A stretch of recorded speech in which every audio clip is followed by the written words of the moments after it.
Hello everyone, today I'm going to talk a little bit about soul laws. Soul laws are the most important thing that we need to consider and think about and meditate on upon our spiritual path. Soul laws meaning laws that pertain to pure consciousness or the nature of consciousness, which we call the soul.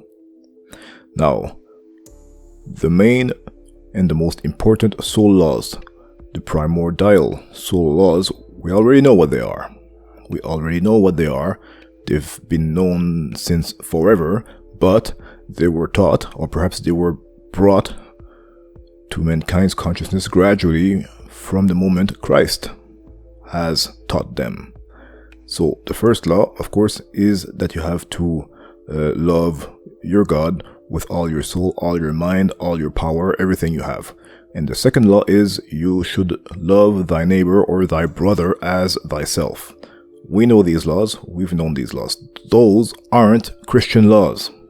First thing to understand that these laws have to do with soul reality. So it doesn't matter if you're a Christian or not. It doesn't matter at all. These laws describe facts about soul nature. That's what they are. Again, those aren't Christian or religious laws. They are fundamental existential laws about the nature of the soul. So, if soul expansion, soul progress, soul evolution is what you're on the spiritual path for, and it should be, then you have to eventually have some realization about the deeper meaning of these two laws. So the first law, about having to love your God with all your strength, etc. What this really means is that you have to aspire towards the summit of your being with all your strength and all your energy and all that you have. The Lord thy God, your Father in heaven, is the summit of your very being.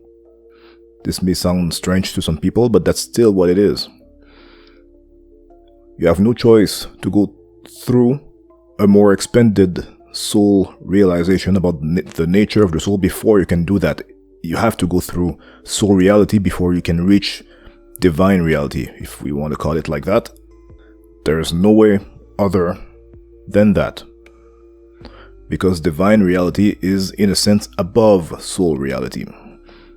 So we who are on a spiritual path, we are first of all trying to achieve some form or some degree or level of enlightenment, meaning soul realization.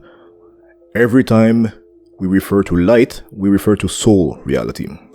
Every time we refer to consciousness, we refer to soul reality. So some form of light realization or some level of enlightenment is necessary before a beginning of divine realization can start. And that's just the start.